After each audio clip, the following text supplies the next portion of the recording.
찬양으로 하나님께 영광 돌리는 줄 믿습니다. 오늘은 하나님의 성품에 참여하는 성도라는 제목으로 하나님 말씀을 함께 생각하고 은혜를 나누고자 합니다. 할렐루야. 수요 기도에 참여한 모든 지배성들 또 하나님의 은혜와 평강이 넘치기를 간절히 바랍니다. 오늘 대강절 우리 절기를 지내고 있지요. 우리 다시 오실 주님을 기다리는 절기인데요. 미국에 가면은 그 미국 방송의 그 어린이 프로그램 중에 이 대강절이 되면은 크리스마스에 관한 그런 프로그램이 많이 있습니다. 우리나라에서는 이 대강절이 된다고 해서 크리스마스에 관한 그런 어린이 프로그램을 제가 별로 본 적이 없는데, 미국에서는 어린이 방송에 보면은 크리스마스에 관한 방송이 많이 있습니다. 아이들이 크리스마스를 기다립니다. 열흘 남았다.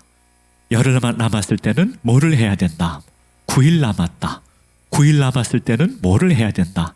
8일, 7일, 6일, 5일, 4일, 3일, 2일, 이제 하루 남았다. 이제 크리스마스가 하루 남았다. 그런데 이제 아이들이 왜 크리스마스를 기다리는가 하면은 선물 때문에 그래. 선물. 산타클로스에서 야, 미국이 참 문제가 많다.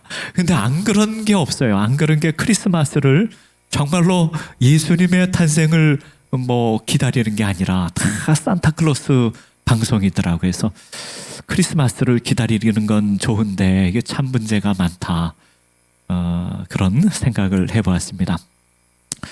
대강절은 예수님 오시는 것을 기다리는 절기인데, 이 베드로 후서의 주제는 뭐냐면은, 베드로 후서의 주제는 예수님이 오시는 것이 거짓됐다라고 하는 거짓된 교사들이 있었습니다. 그들에 대해 교훈을 바로잡기 위해서 쓴 편지가 베드로 후서입니다. 베드로 후서에 대해서 잠깐 서론적으로 말씀을 드리고 오늘 말씀을 함께 나누고자 합니다. 베드로 후서는 전체 3장으로 구성된 아주 짧은 편지입니다. 베드로 후서는 누가 썼는가 하면은 베드로가 썼지요. 어디서 썼는가 하면은 로마에서 썼습니다. 우리 오늘 베드로 후서 1장 말씀 보았는데요. 베드로 후서 1장 바로 앞에 베드로 전서 5장 13절 보겠습니다. 보지요. 베드로 전서 5장 13절 말씀 찾으셨습니까? 바로 앞에 있는데 우리 다 같이 말씀 봉독하겠습니다. 택하심을 함께 받은 바벨론에 있는 교회가 너희에게 문안하고 내 아들 마가도 그러하느니라. 아멘. 13절에 보면은 바벨론에 있는 교회가 너에게 문안한다, 이런 표현이 나오지요. 바벨론에 있는 교회는 로마 교회를 의미합니다. 로마 교회. 당시에는 로마가 교회를 박해하였기 때문에 로마 교회를 은어를 사용해서 바벨론에 있는 교회라고 표현을 했는데, 지금 베드로가 로마에 있었습니다. 로마에서 베드로 전서를 쓰고 베드로 후서를 쓰고 있습니다. 누구에게 썼을까요? 베드로 후서를 받는, 편지를 받는 사람들은 베드로 전서는 소아시아에 흩어진 나그네들에게 쓴 편지라고 했는데, 베드로 후서도 그 받는 사람이 같은 사람입니다. 베드로 후서 3장 1절을 한번 보시죠. 베드로 후서 3장 1절의 말씀에 보면 이런 표현이 나옵니다. 사랑하는 자들아, 내가 이제 이 둘째 편지를 너희에게 쓰노니 라고 하는 표현이 나오지요. 그러니까 동일한 사람들에게 두 번째 편지를 쓰고 있는 것입니다. 베드로 전서를 받은 사람, 그들에게 베드로 후서 편지를 쓰고 있는 것이지요. 베드로 후서는 베드로가 이제 천국에 가기 바로 직전에, 이제 천국에 바로 가기 직전에 쓴 편지입니다. 1장 14절 말씀 보지요. 1장 14절. 1장 14절에 보면은 이런 표현이 나옵니다. 이는 우리 주 예수 그리스도께서 내게 지시하신 것 같이 나도 나의 장막을 벗어날 것이 임박한 줄을 알미라. 베드로가 이제 자신의 장막을 벗어날 것이 임박한 줄 알고 편지를 쓰고 있다. 이제 생애를 마감할 때가 다 되었다라고 하는 것을 생각하고 편지를 쓰고 있는 것이죠. 그래서 베드로 후서를 베드로의 고별 설교라 그렇게 표현합니다. 베드로 전서의 주제는 밖으로부터 박해받는 자들에게 위로하고 격려하기 위해서 베드로 전서를 썼다면, 베드로 후서는 교회 안에 있는 거짓된 교사들, 그들로부터 바른 교훈을 가지라, 바른 교훈을 갖고 교회를 든든하게 세우라고 하는 그런 의미에서 편지를 쓴 것입니다. 베드로는 이제 생애를 마감하기 바로 직전에 다음 세대를 위하여 편지를 쓴 것입니다. 다음 세대에게 바른 신앙의 교훈을 전해줘야 되겠다, 그런 생각을 하고, 바른 교훈 생활, 신앙생활하는 게 어떤 것인가? 그것은 예수 그리스도의 사건과 부활과 다시 오심을 꾸며낸 이야기들이라고 그렇게 잘못 주장하는 사람들이 있었는데, 아니다, 결코 그것이 아니라 내가 예수님을 만났습니다. 내가 예수님의 제자였습니다. 예수님의 교훈을 내가 배웠습니다. 예수님의 십자가를 내가 보았습니다. 예수님의 부활을 보았습니다. 예수님께서 다시 오실 것이라고 약속하였습니다. 그것은 결코 꾸며낸 얘기가 아니라 이것은 예수님께서 말씀하신 진실이십니다. 이것을 나는 세상 마치기 전에 여러분들에게 반드시 전해주고 싶습니다. 내가 인생을 마감하기 전에 한 가지 여러분들에게 반드시 전해주고 싶은 것이 있는데, 예수님께서 오실 것은 사실이고 진리라고 하는 것을 전하고 있는 것입니다. 1장 16절에 보면 이런 말씀이 나옵니다. 1장 16절, 우리 다 같이 말씀을 한 목소리로 말씀 봉독하지요. 우리 주 예수 그리스도의 능력과 강림하심을 너희에게 알게 한 것이 교묘히 만든 이야기를 따른 것이 아니요, 우리는 그의 크신 위엄을 친히 본 자라. 친히 본 자라. 예수 그리스도의 능력과 다시 오실 강림하심이 결코 교묘히 만든 이야기가 아니라 우리는 그의 크신 위엄을 친히 본 자라. 그렇게 말하면서 다음 세대들이요, 예수님께서는 우리에게 가르쳐 주신 것 진리입니다. 예수님께서 다시 오실 것입니다. 예수님을 믿는 것은 다시 오실 주님을 믿는 것입니다. 이렇게 강조해서 이렇게 설명하고 있는 것입니다. 베드로 전서의 주제는 박해기에 잘 인내하라, 박해기에 잘 인내하라고 하는 것이었다면, 베드로 후서는 교리적으로 도덕적으로 부패한 자들이 있는데, 그들이 잘못된 가르침을 전하는 자들이 있는데, 그들로부터 바른 교훈을 세우기 위하여 베드로 후서가 쓰여진 것입니다. 여러분, 우리 신앙생활하다 보면은요, 신앙생활을 잘하는 분들이 있어요. 여러분들 신앙생활을 신실하게 잘하는 분들이 있으면, 신앙생활을 신실하게 잘하는 사람에게는 공통점이 있습니다. 그것은 이 세상에 소망을 두지 않고 우리 주님께 소망을 두는 사람, 여러분, 이 세상에 소망을 두는 사람들은 넘어질 수밖에 없어요. 여러분, 신실하게 믿음 생활하는 사람들은 예수님께서 다시 오실 것을 믿고 우리 천국에 소망을 두고 믿음 생활하는 사람이 끝까지 신앙생활 잘할 수가 있는 것입니다. 오늘 수요기도에 참여한 우리 하나님 백성들, 또 우리 가정에서 온라인으로 수요기도에 참여한 모든 제배성들, 우리 다시 오실 주님에게 또 천국에 소망을 두고 날마다 흔들림 없이 믿음 생활하는 주의 백성들, 하나님 백성들 되시기를 간절히 바랍니다. 오늘 본문에서 우리에게 주시는 영적 메시지 몇 가지, 세 가지를 함께 생각하고 은혜를 나누고자 합니다. 첫 번째로 우리에게 주시는 영적 메시지는 예수님을 나의 주님으로 섬겨야 한다는 것입니다. 1절부터 3절까지 말씀 보겠습니다. 1절부터 3절까지 우리 다 같이 말씀 봉독하겠습니다. 예수 그리스도의 종이며 사도인 시몬 베드로는 우리 하나님과 구주 예수 그리스도의 의를 힘입어 동일하게 보배로운 믿음을 우리와 함께 받은 자들에게 편지하노니, 하나님과 우리 주 예수를 알므로 은혜와 평강이 너에게 더욱 많을지어다. 그의 신기한 능력으로 생명과 경건에 속한 모든 것을 우리에게 주셨으니 이는 자기의 영광과 덕으로서 우리를 부르신 이를 알므로 말미암음이라. 아멘. 오늘 1절의 말씀에 보면은 이 편지를 쓰는 사람을 소개하고 있습니다. 편지를 누가 썼는가 하면은 베드로가 편지를 썼어요. 베드로가 편지를 썼는데 베드로는 자기 자신을 이렇게 소개하고 있습니다. 예수 그리스도의 종이며 사도인 시몬 베드로는 자신을 이렇게 소개하고 있습니다. 자기 자신을 특별히 시몬 베드로라고 표현했어요. 시몬 베드로. 시몬은요, 베드로의 과거의 이름이었습니다.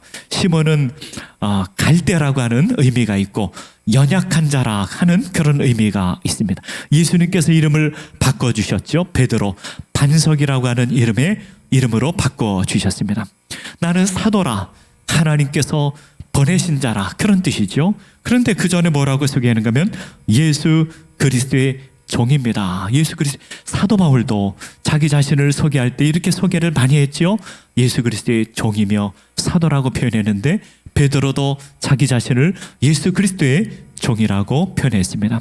여러분, 여기서 종은요, 헬러 여러분 많이 들어본 둘로스라고 하는 단어를 사용했고, 둘로스는 본래 의미는 노예라고 하는 의미가 있습니다. 나는 예수님의 노예입니다. 나는 예수님께만 순종하는 자입니다. 여러분, 노예와 대립되는 하나의 단어가 있지요. 노예와 대립되는 단어가 주입니다. 주님, Lord, 주님. 예수님이 나의 주님이십니다. 나는 예수님의 종이며 노예입니다. 나는 다른 사람에게 순종하지 않고 주님에게만 순종하는 사람입니다. 우리 예수님이 우리의 주인이십니다. 나는 그것을 믿고 주님께 순종하는 자입니다. 이렇게 자기 자신을 소개하고 있습니다. 예수님이 우리의 주인 되시기에 나는 염려 걱정할 것이 없습니다. 우리 주님께서 나에게 먹을 것을 주시고 입을 것을 주시고 나의 필요를 공급해 주십니다. 여러분, 2000년 전에는요, 주인과 노예가 있었는데 아주 선한 주인도 있었어요. 악한 주인만 있었던 것이 아니라 좋은 주인을 만나면 그 노예가 잘 살 수가 있는 것입니다. 그것과 비교하여 자기 자신을 예수님의 노예라, 예수님의 종이라고 표현하고 있는 것입니다. 그리고 편지를 쓰고 있는데 편지를 받는 사람을 소개하고 있습니다. 편지를 누가 받습니까? 1절에 보면은 편지를 받는 사람을 이렇게 표현했습니다. 우리 하나님과 구주 예수 그리스도의 의를 힘입어 동일하게 보배로운 믿음을 우리와 함께 받은 자들에게 편지하노니 라고 표현했습니다. 구주 예수 그리스도의 의를 힘입어 동일하게 보배로운 믿음을 우리와 함께 받은 자들에게 편지합니다. 여러분요, 1절에 보니까 아주 중요한 사실을 우리에게 가르쳐 주는데 믿음이란 받는 것이다 라고 하는 것을 알 수가 있습니다. 믿음을 받은 자들에게 편지하노니, 믿음을 받은 자에게 편지. 여러분, 믿음은 누가 주는 거예요. 믿음은 누가 주는가 하면 하나님께서 주시는 선물입니다. 믿음은 우리가 만들어내는 게 아니에요. 믿음은 우리가 창조하는 게 아니에요. 믿음은 받는 것입니다. 하나님께서 우리에게 주시는 것입니다. 믿음을 어떻게 받습니까? 믿음을 어떻게 받는지를 우리에게 소개하고 있는데, 우리 하나님 구주 예수 그리스도의 의를 힘입어 받게 됩니다. 우리 하나님과 구주 예수 그리스도의 의를 힘입어 받게 되는 것이 믿음인데, 예수 그리스도의 의가 무엇입니까? 십자가 사건이지요. 십자가 사건, 예수 그리스도의 희생이 예수 그리스도의 의입니다. 여러분, 의로운 사람은요, 예수 그리스도처럼 희생하는 사람이에요. 희생하는 사람. 의로운 사람은 예수님의 마음을 본받아 사는 사람입니다. 예수 그리스도의 의에 힘입어 우리가 믿음을 받게 됩니다. 예수 그리스도의 십자가 사건을 통하여 우리의 죄를 위해 대가를 지불하신 사건, 그것이 예수 그리스도의 의입니다. 그런데 말이지요, 또 뭐라고 표현했는가 하면 베드로가 이렇게 표현했습니다. 동일하게 보배로운 믿음, 동일하게 보배로운 믿음을 우리와 함께 받은 자들에게 편지한다라고 했습니다. 여러분, 이 말씀이 무슨 뜻인가 하면요, 베드로의 믿음과 편지를 받는 여러분들의 믿음이 동일하다는 거예요. 동일합니다. 여러분, 베드로는 어떤 사람입니까? 베드로는 예수님을 직접 목격한 사람이에요. 예수님께 말씀을 배운 사람이에요. 예수님과 대화했습니다. 십자가 사건을 보았습니다. 부활을 보았습니다. 성령 강림 사건을 체험했습니다. 베드로의 믿음과 지금 소아시아에 흩어진 나그네들, 그들의 믿음과 같다는 거예요. 왜 같습니까? 달라야 되는 것 아닙니까? 같아요. 왜 같습니까? 하나님과 우리 구주 예수 그리스도께서 그의 의로 말미암아 우리에게 선물로 주신 믿음이기 때문에 베드로의 믿음과 이 편지를 받는 사람의 믿음이 동일하다고 표현하고 있는 것입니다. 동일하고 보배로운 믿음이라. 베드로의 믿음과 편지를 받는 사람의 믿음이 똑같은 것이다. 여러분, 우리의 믿음도 똑같은 것 아닙니까? 베드로의 믿음과 우리의 믿음이 똑같은 것 아닙니까? 베드로의 믿음이 보배롭고 위대한 것처럼 우리의 믿음도 보배롭고 위대한 것 아닙니까? 우리 주님께서 주신 것이기에 여러분, 우리의 믿음이 보배롭고 존귀한 믿음인 줄 아시고 또 믿음으로 살아가는 주의 백성들, 하나님 백성들 되시기를 간절히 바랍니다. 그런데 오늘 2절에 보면은 또 이런 표현이 나옵니다. 뭐라고 나와 있는가 하면은요, 하나님과 우리 주 예수를 알므로 은혜와 평강이 너에게 더욱 많을지어다. 예수님을 알면 은혜와 평강이 너희 가운데 충만하게 될 것이라 라고 하는 표현입니다. 그런데 오늘 본문의 말씀에 보면은요, 주 예수를 알므로 라고 하는 표현이 여러 번 반복해서 나옵니다. 3절에도 나오고요, 8절에도 그 표현이 나옵니다.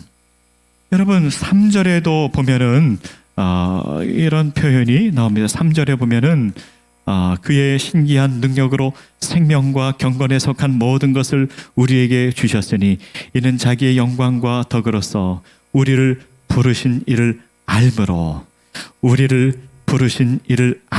말미암이라. 예수님을 알므로라고 하는 표현이죠. 또 8절에도 보면은 이런 표현이 나옵니다. 8절의 주 후반부에 보면은 우리 주 예수 그리스도를 알기에 게으르지 않고, 우리 주 예수 그리스도를 알기에 게으르지 않고, 이런 표현이 나옵니다. 그러니까 2절에 보면은요, 예수 그리스도, 우리 주 예수 그리스도를 알므로 어떻게 된다 그랬습니까? 은혜와 평강이 충만하게 된다고 그랬고요. 또 3절에서도 보면은요, 은혜와 우리 주 예수 그리스도를 알므로 생명과 경건하게 사는데 필요한 모든 것을 주신다 그랬어요. 생명과 경건하게 사는데 필요한 모든 것을 우리에게 주신다 그랬습니다. 예수님을 알므로. 또 8절에 보면은요, 우리 주 예수 그리스도를 알므로 하나님의 성품에 참여하게 된다, 이렇게 말씀을 하고 있는 것입니다. 그러므로 예수님을 아는 게 중요하죠. 여러분, 우리 예수님 다 알지 않습니까? 예수님이 누굽니까? 예수님은 2000년 전에 이 세상에 오신, 베들레헴으로 오신 분, 예수님이 2000년 전에 십자가에서 못 박히신 분, 그런 지식을 말하는 것이 아니라 오늘 본문에서 예수님을 안다는 것은 무엇을 의미하는가 하면은요, 무엇을 말씀하는 건 예수 그리스도를 나의 주님으로 안다는 것입니다. 내 주님으로. 그래서 오늘 본문의 말씀에 보면은 예수님 앞에 주라고 하는 단어를 사용하고 있습니다. 여러분 1절에 보십시오. 1절에 보면 이렇게 나오지 않았습니까?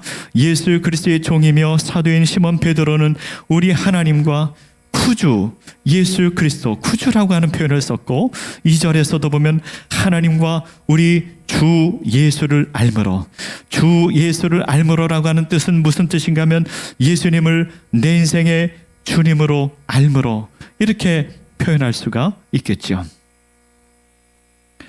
또 8절에서도 주 예수 그리스도를 알기에, 주 예수 그리스도를 알기에라고 하는 표현은 예수 그리스도를 나의 주님으로 안다는 것입니다. 그런 표현이라고 우리가 볼 수가 있는 것입니다.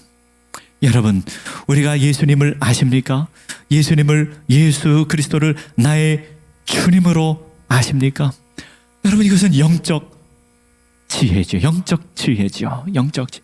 예수 그리스도를 내 인생의 참된 주님으로 믿는 것. 예수 그리스도를 내 인생의 주님으로 믿을 때 은혜와 평강이 충만하게 되고요. 그리고 우리가 생명을 얻고 경건하게 사는데 필요한 모든 것을 우리 주님께서 주실 것이라고 약속하고 있고, 또 우리가 하나님의 거룩한 신성한 성품에 참여하게 될 것이라고 우리에게 말씀하고 있는 것입니다. 여러분, 우리가 예수님을 안다, 예수님을 믿는다, 어떤 지식으로 예수님을 아는 것이 아니라 영적 차원에서 하는 것이지요. 요한복음 6장에 보면은 예수님께서 오병이어의 사건 있은 후에 예수님께서 자신을 생명의 떡이라고 말씀하셨지요. 사람들은 자꾸 먹는 떡을 생각했습니다. 예수님 빨리 떡을 주세요, 떡을 더 주세요, 떡을 더 만들어 주세요. 그런 마음이 있었는데 예수님께서는 자기 자신을 생명의 떡이라고 말씀하셨고, 이 생명의 떡을 먹는 자는 영원히 굶주리지 않을 것이라, 예수님을 믿는 자는 영생을 얻게 될 것이라고 말씀하였습니다. 여러분, 그러므로 우리가 예수님께서 우리의 주님이신 것을 믿고 우리 인생의 통치자요, 나의 왕이시요, 나를 다스리시는 주님이심을 믿고 날마다 섬기는 주의 백성들, 하나님 백성들 되시기를 간절히 바랍니다. 오늘 그것을 우리에게 말씀하고 있는 것입니다. 그러므로 우리가 해야 되는 것은 날마다 예수 그리스도께 집중해야 됩니다. 예수 그리스도께 집중. 나의 왕 되시는 예수 그리스도, 나의 주인 되시는 예수 그리스도께 집중하면 하나님께서 은혜를 부어주신다 그랬어요. 평강을 부어주신다 그랬어요. 우리에게 생명을 주신다 그랬어요. 경건에 필요한 모든 것을 주신다 그랬어요. 여러분, 우리 경주마가 있습니다. 경주마. 경주하는 말, 그 말이 있는데 그 경주하는 말은 눈에다가 차안대라고 하는 것을 착용한다고 합니다. 이 차안대는요, 옆에 이렇게 되는 것, 옆에 보지 않도록. 옆에 말이 막 달려가고 그러면은 이 말이 놀래가지고 잘 달릴 수가 없어서 이 차안대를 이렇게 착용을 한다고 합니다. 우리도 세상을 볼 때는 그냥 가슴이 철렁할 때가 많고, 또 세상의 이야기를 들으면 아이고 한숨이 나올 때가 있고, 또 세상의 이야기를 들으면 내가 믿음 생활을 어떻게 해야 되는가 또 낙심할 때가 있지만, 여러분, 우리 예수님께 집중해야 됩니다.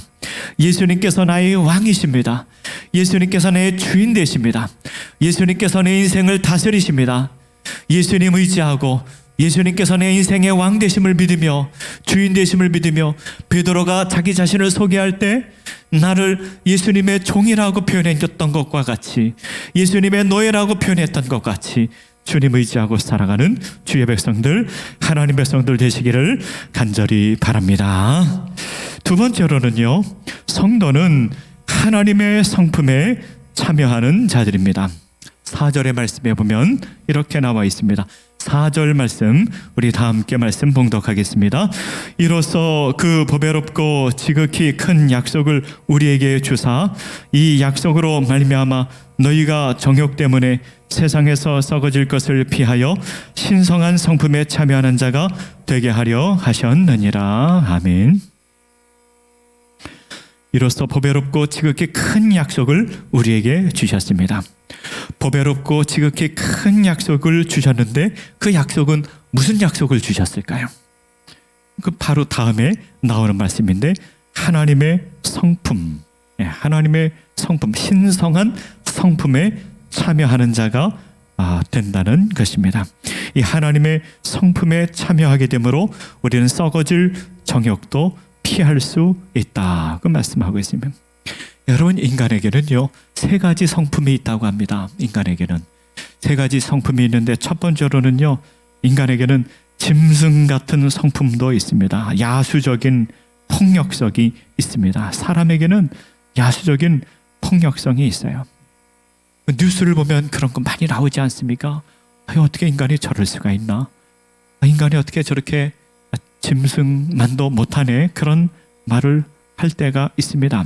인간에게는 그런 마음이 있습니다. 또 이 세상의 사람들은요, 휴머니즘을 좋아합니다. 인간다움, 지성적이고 교양 있고, 인간적인 사랑을 할 줄 아는 어떤 휴머니즘을 추구하는 사람도 있습니다. 그런데 성경에 보면은요, 오늘 뭐라고 하나님의 성품, 신성한 성품에 참여하는 자가 되게 하려 하신다. 하나님께서 우리를 하나님의 성품에 참여하는 자가 되기를 원하신다. 하나님 그렇게 애를 안 쓰셔도 되는데 뭐 그렇게 우리를 하나님의 성품에 참여하게 하시려고 합니까? 근데 하나님께서는 그런 계획을 갖고 계세요. 우리가 그런 사람이 되기를 간절히 원하십니다. 하나님의 성품을 갖게 되는데 오늘 성경에 보면 몇 가지 단계가 나옵니다. 첫 번째로는 믿음입니다. 믿음은 하나님께서 우리에게 주시는 가장 귀한 선물이지요. 믿음으로 하나님의 자녀가 됩니다. 하나님 나라 백성으로 삽니다. 하나님의 은혜에 대한 반응을 믿음이라고 합니다. 믿음으로 구원을 얻고 하나님의 자녀가 됩니다. 믿음이 있어야 성도의 삶의 기초가 세워지는 것이죠. 두 번째로 믿음 다음에 덕이 필요합니다. 덕이 필요한데 이것은 예수 그리스도를 본받는 도덕적 탁월성을 의미합니다. 도덕적 탁월성을 의미합니다. 예수 그리스도를 닮아가는, 예수 그리스도를 본받아 얻게 되는 도덕적 탁월성. 여러분, 이 세상에서도 어떤 덕목이라고 하는 게 있어요. 성실하고 정직하고 거짓말 안 하고 이런 덕목이라고 하는 것이 있습니다. 이런 것을 뛰어넘는 아주 탁월한 도덕성, 이것을 뛰어넘는 아주 탁월한 도덕성을 하나님께서 우리에게 기대하신다는 거예요. 기대하신다. 그 다음에는 덕의 지식을, 여기에 덕의 지식을 무엇을 의미하는가 하면 그리스도에 대한 지식을 의미합니다. 덕스러운 삶을 살기 위하여 하나님의 뜻과 목적을 식별하는 탁월한 능력이 있기를 우리 하나님께서 우리에게 요구하신다는 것입니다. 그 다음에 지식의 절제를 우리는 절제는 성령의 은사이지요. 성령의 은사인데 하나님께서 우리에게 자유를 주셨는데 이 거짓 교사들은 이 자유를 방종의 기회로 삼고자 했습니다. 그래서 절제할 줄 알아야 된다. 하나님께서 우리에게 주신 것을 잘 절제할 줄 알아야 된다. 그 다음에 절제의 인내를, 베드로 전서에서는 외부로부터 박해가 올 때 소망을 갖고 잘 인내하라고 했는데 베드로 후서에서는 내부적인 어려움이 있을 때 낙심하지 말고 믿음이 흔들리지 말고 그리스도를 떠나는 자들이 있는데 그런 사람들이 있어서는 안 된다. 잘 인내하고 믿음으로 이겨야 한다는 것을 말씀하고 있는 것입니다. 그 다음에 인내의 경건의 의미는 바르게 예배한다는 의미가 있습니다. 바르게 예배한다는 의미에서 파생되었는데 겸손과 진실함으로 하나님을 높이며 살아가는 삶, 그것을 경건이라고 합니다. 그 다음에 경건의 형제 우애, 그 다음에 형제 우애에 사랑을 더하라. 믿음에서 시작해서 사랑에 끝나는 하나님의 성품을 우리에게 소개하고 있습니다. 여기에서 사랑은 헬라어로 아가페라고 하는 단어를 사용했습니다. 아가페, 사랑. 여러분, 사랑 중에 최고의 사랑이 무엇일까요? 사랑 중에 최고의 사랑. 여러분, 사랑 중에 최고의 사랑은 다른 사람에게 예수 그리스도께서 우리의 주인 되심을 알려주는 것입니다. 그것이 최고의 사랑입니다. 여러분, 누군가에게 밥 사주는 것도 사랑이죠. 그것도 귀한 것입니다. 누군가에게 대접하는 것도 참 귀한 것입니다. 먹을 것이 없는 사람에게 먹을 것을 내어주는 것도 참 귀한 것입니다. 그러나 그것보다 더 귀한 것은 예수 그리스도께서 우리의 주인 되시는 것을 알려주는 것이 최고의 사랑입니다. 누군가를 최고로 사랑하는 것은 전도하는 것입니다. 여러분, 우리가 코로나 시대에서 우리가 참 전도를 못하고 있는 것 같아요. 전도 어떻게 하나, 모이지도 못하는데 그런 시대가 있는데 여러분, 우리가 전도를 위해서 기도해야 됩니다. 전도를 위해서 기도해야 되고 전도하고자 애를 써야 됩니다. 그것이 우리의 사명입니다. 우리 삶의 본질입니다. 우리가 오래 사는 삶의 본질, 그것은 예수 그리스도께서 우리의 주인 되시다고 하는 것을 증거하기 위해 우리가 호흡하고 살아가는 것입니다. 그것이 우리의 삶의 이유입니다. 살아가는 삶의 이유요, 우리의 삶의 사명입니다. 우리는 때를 얻든지 못 얻든지 복음을 전하고자 해야 됩니다. 복음 전하는 것이 세상에서 어려워요. 얼마나 어려운지 모릅니다. 그래서 우리가 기도해야 됩니다. 특별히 우리 자녀들이 믿음으로 살기로 해서 우리는 끊임없이 부르짖고 기도해야 됩니다. 우리 자녀들이 반듯한 믿음으로 하나님을 경외하며 믿음으로 살도록 우리 자녀들을 위해서 기도해야 됩니다. 여러분, 우리 자녀들에게 재물을 물려주는 것도 참 귀한 일이지요. 그러나 그거보다 더 귀한 것이 우리 자녀들 하나님을 경외하고 믿음으로 살도록 기도하는 것, 그것이 진짜 사랑입니다. 진짜 사랑은 우리 자녀들이 믿음으로 반듯하게 살아가도록 하는 것입니다. 그것이 참된 사랑입니다. 여러분, 참으로 어려운 때를 맞이하였지만, 이 코로나 시대를 맞이하여 참 전도하기 어려운 시절을 만났지만, 우리 복음을 가슴에 품고 복음을 증거하기를 힘쓰며 살아가는 주의 백성들, 하나님 백성들 되시기를 간절히 바랍니다. 세 번째로는요, 하나님의 성품에 참여하는 자가 천국에 들어가게 됩니다. 10절과 11절 말씀 우리 다 같이 봉독하겠습니다. 그러므로 형제들아, 더욱 힘써 너희 부르심과 택하심을 굳게 하라. 너희가 이것을 행한즉 언제든지 실족하지 아니하리라. 이같이 하면 우리 주 곧 구주 예수 그리스도의 영원한 나라에 들어감을 넉넉히 너희에게 주시리라. 아멘. 하나님의 성품을 주시고 너희를 부르시고 택하심을 마음을 굳게 하라. 마음을 굳게 하라.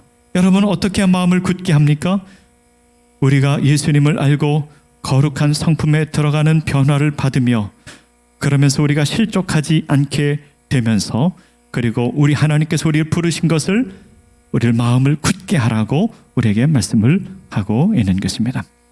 여러분, 구원에는 3단계가 있습니다. 구원의 3단계, 첫 번째는 의롭다 여겨주심. 의롭다 여겨주심, 영어로는 justification, 의롭다 여겨주심이 믿음의 첫 번째 단계입니다. 두 번째 단계는 성화입니다. 우리를 거룩하게 하는 것, 우리가 날마다 거룩하게 변화되는 것, 그것이 구원받은 백성의 증거입니다. 증거. 말하는 것이 변화되고 살아가는 것이 변화되는 것, 성화, sanctification. sanctification의 성화, 구원의 두 번째 단계. 세 번째로는 영화라 그래요. 영화, glorification. 이것은 천국에 가서 하나님의 영광에 참여하는 것입니다. 영광에 참여하는 것. 우리는요, 많은 사람들이 이렇게 생각합니다. 의롭다 여기심을 받았으니까 그냥 천국 가면 좋겠다. 뭐하러 삽니까? 그 사는 과정이 하나님께서 시간을 주시지 않았습니까? 또 어떤 사람은 그래요. 아이, 목사님, 나는 예수 안 믿다가 딱 죽기 전에 예수 믿고 예수 믿기 전에 죽기 전에 예수 믿고 회개하고, 하나님 회개합니다. 예수님 믿습니다. 천국 가면 얼마나 편할까, 그렇게 생각하는 사람도 있습니다. 많은 것 같아요. 그렇게 생각하는 사람도 많습니다. 그런데 하나님께서 우리에게 삶을 주신 이유는 sanctification, 거룩한 삶을 열매를 맺으라. 그것이 우리가 구원받은 사람의 증거가 되는 것입니다. 그래서 그들이 천국에 들어가게 될 것이라고 우리에게 말씀을 하고 있는 것입니다. 말씀을 맺으려고 합니다. 자, 여러분, 오늘 성경에서 우리에게 우리가 소망해야 될 것, 우리에게 가르쳐 주고 있습니다. 우리가 무엇을 소망해야 되는가? 예수님께서 다시 오실 것을 우리가 알고, 가장 궁극적으로 우리 예수님께서 오실 것을 알고, 그리고 이 땅에서 우리가 해야 될 것은 거룩한 하나님의 성품에 참여하는 것인데, 어떻게 그게 가능한가? 그것은 주 예수 그리스도를 알므로 주 예수 그리스도를 어떻게 합니까? 예수님이 내 인생의 주인이신 것을 어떻게 합니까? 네. 예수 그리스도께서 나의 주님이심을 고백하며 맡기고 의지하고 염려, 걱정, 의심 하나님께 맡기고 우리 예수 그리스도의 왕되심을 믿고 의지하고 살아갈 때 하나님께서 우리를 거룩하게 빚어주시고 또 영원한 천국에 가게 될 줄로 믿습니다. 오늘 말씀대로 살아가는 주의 백성 되시기를 간절히 바랍니다. 제가 기도하고 마치겠습니다. 하나님 아버지, 세상을 보면 참으로 어지러운 이 시대 속에 살아가고 있습니다. 코로나 시대로 우리가 모이지도 못하고 영적 게으름에 빠져 아버지 하나님, 많은 사람들이 주님을 바라보지 못하고 천국을 바라보지 못하고 낙심 가운데 있는 많은 사람들이 있습니다. 아버지 하나님, 하나님 백성들을 일으켜 세워 주시옵소서. 낙심 가운데 있는 자들을 일으켜 세워 주시옵소서. 붙들어 주시옵소서. 교회를 붙들어 주시옵소서. 아버지 하나님, 통회하고 회통합니다.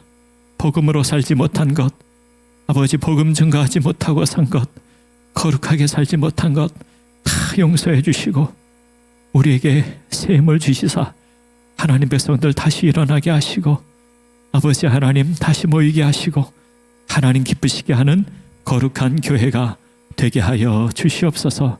지옥이 참여한 하나님 백성들 말할 수 없는 은혜와 평강을 부어주시고 아버지 함 또 온라인으로 참여하는 주 백성들 하나님께서 말할 수 없는 은혜와 평강을 부어주시고 거룩한 삶을 사는 것이 우리의 기쁨이 되게 하여 주시옵소서. 모든 것 주님 감사하옵고 예수님의 이름으로 기도하옵나이다. 아멘.